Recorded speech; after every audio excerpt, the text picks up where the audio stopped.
पंचतंत्र की स्टोरी है ना, ये स्टोरी है पंचतंत्र से लिया गया। द ब्राह्मण एंड द गॉट। देखिए, ब्राह्मण और बकरी, इसकी कहानी है title story. Once upon a time, एक समय की बात है।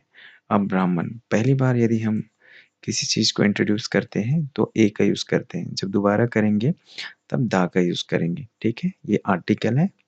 अब ब्राह्मण, जिसे प्रीस्ट कहते हैं, पुजारी, received a got as a dakshina, के रूप में, है ना। एज मतलब के रूप में, है ना। जो ब्राह्मण को बकरी दक्षिणा में मिला।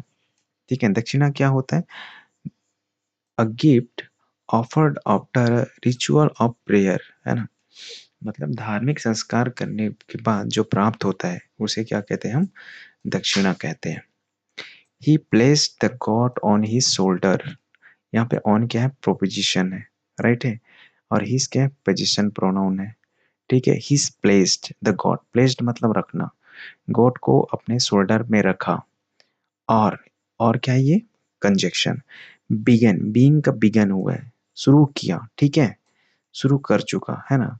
Begin walking back to his home, back to his home मतलब अपने गांव को वापस जाने के लिए वो शुरू किया, अपने गांव जाने के लिए वो चलना शुरू किया। ठीक है, आगे देखते हैं। ऑन द वे, रास्ते में। वे मतलब क्या होता है? रास्ता। ऑन द वे मतलब होता है रास्ते में। Three cunning, three cunning means क्या होता है? तीन चालाक या तीन धोखेबाज आदमी, मैन, राइट। देखिए, ये मैन क्या प्लूरल फॉर्म से, सिंगुलर में क्या होता है? MAN, that is a man, मतलब एक आदमी। और ये मैन क्या प्लूरल फॉर्म है, यहाँ पे ये ध्यान दीजिएगा, MEN है, तो ये प्लूरल फॉर्म है। सॉ हिम मतलब तीन धोखेबाज आदमी उन्हें देखे, है ना। सॉ हिम मतलब ब्राह्मण को देखे। ठीक है, उनके लिए वो ब्राह्मण के लिए कहा गया है हिम। ठीक है, three cunning man saw him, they wanted to trick him. उन्होंने एक चाल होता है, ट्रिक मीन्स क्या होता है? चाल या धोखा होना। वांटेड मतलब क्या होता है? चाहना। वे चाहते थे उनके लिए क्या? एक चाल, है ना। वे उन्हें धोखा देना चाहते थे। देखिए, they wanted to trick him मतलब वे उन्हें धोखा देना चाहते थे। एंड और कंजक्शन है यहाँ पे, स्टेल द गॉड, स्टेल मतलब चोरी करना होता है, और वो बकरी को चुराना चाहते थे। They plan to confuse him, उन्होंने एक योजना बनाई ताकि वो क्या कर सके? ब्राह्मण को भ्रमित कर सके। कंफ्यूज मतलब भ्रमित कर सके। By saying strange thing on after another, मतलब एक के बाद एक, वन आफ्टर अनदर मतलब एक के बाद एक, स्ट्रेंज थिंग मतलब अजीब चीजें, एक के बाद एक अजीब चीजें कहकर ब्राह्मण को भ्रमित करने की उन्होंने क्या बनाई? योजना बनाई। मतलब एक के बाद एक ऐसी कुछ चीजें कहना जिससे वो भ्रमित हो जाए, ऐसे उन्होंने योजना बनाई। आगे देखते हैं। The first man came and said. ये देखो, यहाँ पे तीन जो है कनिंग मतलब धोखेबाज लोग हैं जो ब्राह्मण को धोखा देने के लिए अजीब बातें कहने की योजना बनाई। तो ये पहला आदमी कहता है, ओ ब्राह्मण मतलब हे ब्राह्मण, why are you carrying a dog, क्यों तुम डॉग को उठाए हुए हो? ऑन हिज शोल्डर मतलब अपने शोल्डर में तुम डॉग को क्यों उठाए हुए हो? ये देखो, इंट्रोगेटिव सेंटेंस है, क्वेश्चन वाले, है ना। यहाँ पे क्वेश्चन मार्क्स। द ब्राह्मण रिप्लाइड, ब्राह्मण ने उत्तर दिया, this is a God not a dog. This is a God means क्या होता है? यह एक बकरी है, ना कि कुत्ता। आगे देखते हैं। और after walking a bit further, थोड़ी आगे चलने के बाद, फर्दर मीन्स कहता है आगे, बीट मतलब थोड़ा, थोड़ा आगे चलने के बाद, वॉकिंग मतलब चलना। ठीक है, the second man sad, second जो कनिंग है मतलब धोखेबाज है, वो आके कहता है, हाउ स्ट्रेंज, हाउ स्ट्रेंज मतलब कितना अजीब है, a holy man like you is carrying a donkey. देखिए, हाउ मतलब कितना अजीब है कि एक पवित्र आदमी, लाइक यू मतलब जैसे आप, इस कैरिंग अ डंकी की, गधे को उठाए हुए हैं, है ना। डंकी मीन्स क्या होता है? गधे। Now the Brahmin began to feel doubt in his mind. अब नाउ मीन्स क्या होता है? अब देखो, सेकंड बार हम जब यूज कर रहे हैं ब्राह्मण, तो दा यूज कर रहे हैं, ना कि ए, राइट। सेकेंड टाइम इंट्रोड्यूस करेंगे तो दा यूज होगा। अब ब्राह्मण के उसके जो दिमाग है उसमें क्या होना चालू हो गया, भ्रम होना चालू हो गया। ठीक है, भ्रम बिगिन मतलब शुरू हुआ। अब उसके दिमाग में शंका उत्पन्न शुरू हुआ।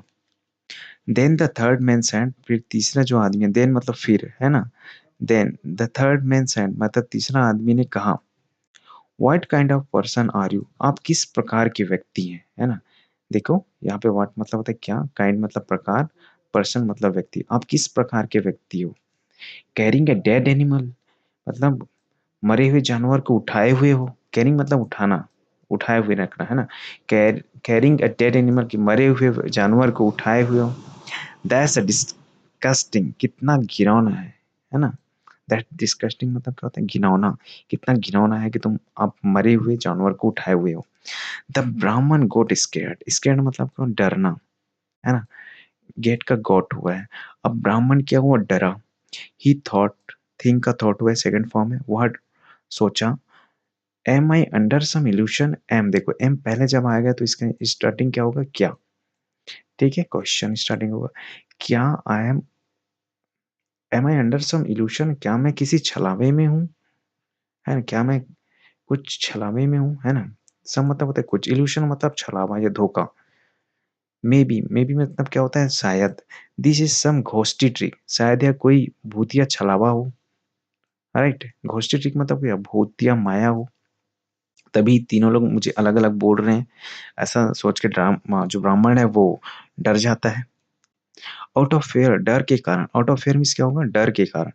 ठीक है, ही थ्रेव, थ्रो का थ्रेव हुआ है, वर्ब का सेकंड फॉर्म। ठीक है, ही थ्रेव द गॉड, उसने बकरी को फेंका, कहाँ फेंका, on the ground and run away, उसने जमीन में जो बकरी है उसको फेंका और रन अवे मतलब भी वर्ब का सेकंड फॉर्म है, वहां से भाग गया। ठीक है, रन अवे मतलब क्या होता है, भाग जाना, वहां से भाग गया। द थ्री मैन लाफ्ड, अब जो तीनों आदमी है वो हंसे यहाँ, and took the god for themselves, ये देखो रिफ्लेक्शन प्रोनाउन है ना, रिफ्लेक्स प्रोनाउन। ठीक है, रिफ्लेक्स प्रोनाउन इसे कहा जाता है। एंड टुक मतलब टेक का टुक हुआ है, उन्होंने गोट को लिया उनके लिए, अपने लिए, है ना। आगे हम देखते हैं difficult word with the Hindi meanings. देखिए ब्राह्मण मतलब क्या होता है, पूजा करने वाला व्यक्ति जिसको प्रीस्ट कहा जाता है।